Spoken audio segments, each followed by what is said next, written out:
दोस्तों, एक बार पुनः स्वागत है आपका हमारे चैनल एनसीईआरटी सॉल्यूशन 99 पर।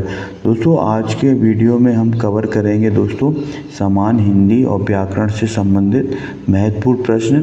दोस्तों, ये प्रश्न आपकी आगामी परीक्षाएं एमपी टीईटी, वर्ग 3, एमपीएसआई, रेलवे, एसएससी, बैंक दोस्तों सभी एक दिवसीय परीक्षा के लिए यह प्रश्नोत्तरी दोस्तों बहुत ही लाभकारी साबित होगी। तो दोस्तों स्टार्ट करते हैं इस प्रश्नोत्तरी को। दोस्तों, आप हमारे चैनल से पहली बार जुड़े हैं तो प्लीज़ दोस्तों हमारे आपसे निवेदन है कि हमारे चैनल को सब्सक्राइब कर दें, लाइक कर दें और दोस्तों इस प्रश्नोत्तरी को अपने दोस्तों में शेयर करें। तो दोस्तों स्टार्ट करते हैं आज इस प्रश्नोत्तरी को। दोस्तों, पिछले सत्र में हमने प्रश्न क्रमांक 1 से लेकर 28 तक के प्रश्नों को हल किया था।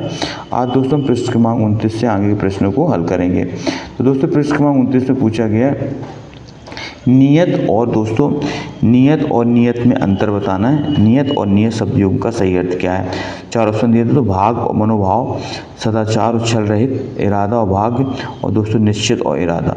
तो दोस्तों नियत और नियत शब्द का जो अर्थ दोस्तों है वो है दोस्तों निश्चित और इरादा। तो दोस्तों 29 का जो राइट आंसर है दोस्तों वो डी। दोस्तों इस नियत का अर्थ होता है दोस्तों निश्चित और इस नियत का अर्थ होता है दोस्तों इरादा। इसके बाद दोस्तों प्रश्न क्रमांक 30 तक देखते हैं। दोस्तों संकर शब्द का क्या तात्पर्य है?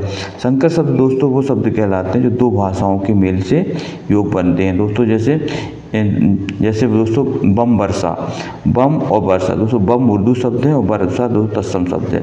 तो दोस्तों संकर शब्द कहलाते हैं दो भाषाओं के योग से बनते हैं। दोस्तों टिकट, घर, टिकट दोस्तों क्या है? एक अंग्रेजी शब्द है दोस्तों और घर है हिंदी शब्द।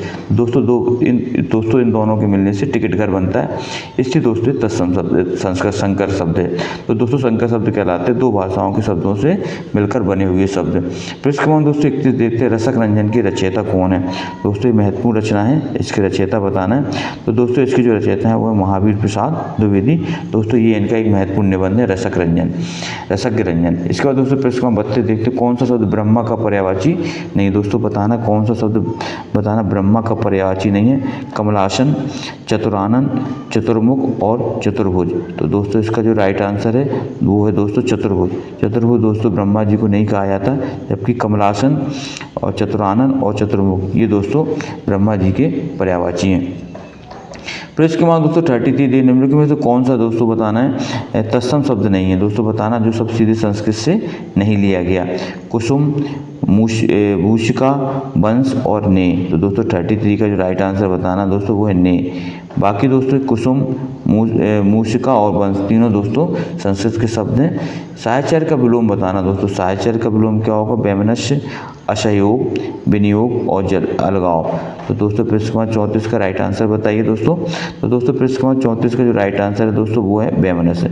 साहचर्य का विलोम दोस्तों वैमनस्य होता है। वैमनस्य का अर्थ दोस्तों होता है बुराई। इसके बाद दोस्तों एक भारतीय आत्मा किसे कहा जाता है? दोस्तों प्रश्न क्रमांक 45 का राइट आंसर। दोस्तों ये प्रश्न बहुत ही आईएमपी क्वेश्चन है, इस प्रश्न को दोस्तों आप आईएमपी लगा लीजिए। ये प्रश्न दोस्तों अक्सर परीक्षाओं में पूछा जाता है प्रश्न दोस्तों ये कि एक भारतीय आत्मा किसे कहा जाता है? दोस्तों तो एक भारतीय आत्मा जो है हिंदी के महान कवि दोस्तों जो मध्य प्रदेश के प्रमुख साहित्यकार हैं माखनलाल चतुर्वेदी को दोस्तों एक भारतीय आत्मा के नाम से जाना जाता है। दोस्तों इनकी प्रसिद्ध कविता कैदी और कोकला दोस्तों एक महत्वपूर्ण इनकी कविता है जो दोस्तों बहुत ही महत्वपूर्ण कविता है। इसके बाद दोस्तों प्रश्न क्रमांक 36 देखते हैं। किसी कार्य में दूसरों के आगे बढ़ने की इच्छा का अर्थ देने वाला एक शब्द निम्नलिखित में से बताना है। दोस्तों क्या है? तो दोस्तों किसी कार्य में दूसरों से आगे बढ़ने की इच्छा का जो अर्थ है दोस्तों वो उस बताना किस शब्द के लिए दोस्तों प्रयोग किया जाता है। किसी कार्य में दूसरों के आगे बढ़ने की इच्छा देने का अर्थ देने वाले शब्द। तो दोस्तों स्पर्धा, प्रतिस्पर्धा, ईर्ष्या और अग्रेषणा। तो दोस्तों बताना इसका राइट आंसर क्या है? तो दोस्तों इसका राइट आंसर दोस्तों किसी कार्य में दूसरों से आगे बढ़ने की इच्छा रखने वाले के दोस्तों एक शब्द है स्पर्धा। इसके बाद दोस्तों प्रश्न क्रमांक देखते हैं। दोस्तों निम्नलिखित में से बताना है प्रश्न क्रमांक 37 में से सकर्मक और अकर्मक क्रिया का पहचान करना। दोस्तों सकर्मक क्रिया वहाँ होती है जहाँ पे कर्म होता है, तो कर्म पाया जाता है। और दोस्तों अकर्मक क्रिया वहाँ होती है जहाँ पे कर्म नहीं होता है। निम्नलिखित में बताना कौन सी सकर्मक क्रिया? दौड़ना, रूठना, मुस्कुराना और पीना। तो दोस्तों इसका राइट आंसर दोस्तों पीना। दोस्तों क्या है? सकर्मक क्रिया है। इसके बाद गाने वाला व लघुत्तर शब्दों में कौन सा प्रत्यय है?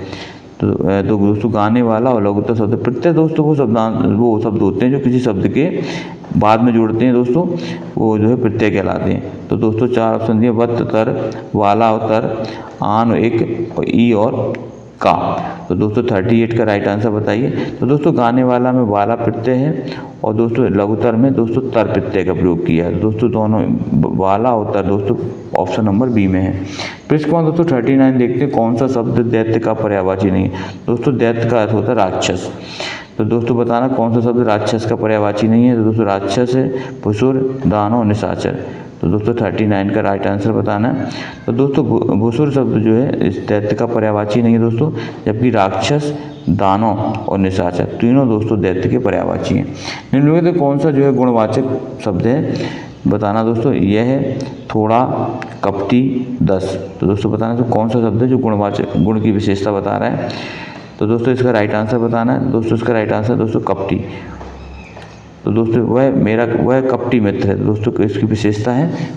इसके बाद दोस्तों प्रश्न सदा एक वचन में प्रयुक्त होने वाला बताना दोस्तों कौन सा शब्द है जो सदा एक वचन में प्रयुक्त किया जाता है? पौधा, पुस्तक, सहायता और लड़का। तो दोस्तों बताना इसमें कौन सा शब्द है जो सदा एक वचन में प्रयुक्त होता है? तो दोस्तों इसका राइट आंसर दोस्तों सहायता। मैंने उसकी सहायता की दोस्तों, ये सदा एक वचन में प्रयुक्त होने वाला शब्द है। ईप्सित का विलोम बताना दोस्तों, ईप्सित का विलोम शब्द बताना, अभिषिप्त, अनिप्सिप्त, परिषिप्त और सुनिषिप्त। तो दोस्तों 42 का राइट आंसर बताना है। तो दोस्तों इसका जो राइट आंसर है दोस्तों वो है बी, अनिषिप्त दोस्तों इसका राइट आंसर है। निम्नलिखित में कौन सा शब्द पुल्लिंग नहीं है? 43 में देखना है, आशा, अंत्येष्टि, इच्छा और निराशा। तो दोस्तों बताना कौन सा शब्द स्त्रीलिंग नहीं है? तो आशा, अंत्येष्टि, इच्छा और दोस्तों निराला। तो दोस्तों प्रश्न 43 का राइट आंसर बताइए। तो दोस्तों आशा, अंत्येष्टि और इच्छा तीनों दोस्तों स्त्रीलिंग शब्द हैं, जबकि निराला शब्द जो है स्त्रीलिंग शब्द में नहीं आता दोस्तों। एकमात्र सहारा के लिए दोस्तों बताना मुहावरा। तो दोस्तों मुहावरा जो होते हैं, मुहावरा जो है एक अरबी भाषा का शब्द है दोस्तों। इसमें बताना एकमात्र सहारा के लिए कौन सा मुहावरा प्रयोग करेंगे? आँखों का तारा, नाक का बाल होना, अंधे की लाठी होना, आँखें बिछाना। तो दोस्तों इसका राइट आंसर बताइए। तो दोस्तों एकमात्र सहारा के लिए दोस्तों सही मुहावरा वो दोस्तों अंधे की लाठी होना। इसका राइट आंसर दोस्तों सी है। तो दोस्तों प्रश्न क्रमांक इसके बाद 45 देखते हैं दोस्तों, आज का अंतिम प्रश्न। प्रश्न क्रमांक 45 पूछा, अन्याय का सही संधि विच्छेद क्या होगा? दोस्तों बताना अन्याय शब्द का सही संधि विच्छेद क्या होगा? आ प्लस न्याय, अन्य प्लस अन्य, अन्य प्लस यान्य और अन्य प्लस यान। तो दोस्तों जो अन्याय शब्द का सही संधि विच्छेद होगा दोस्तों अन्य प्लस अन्य।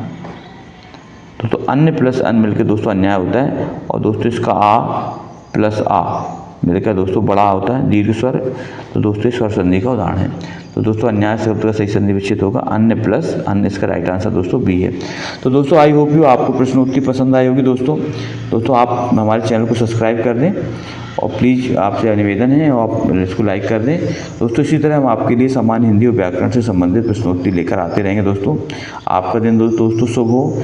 जय हिंद, जय भारत दोस्तों, वंदे मातरम।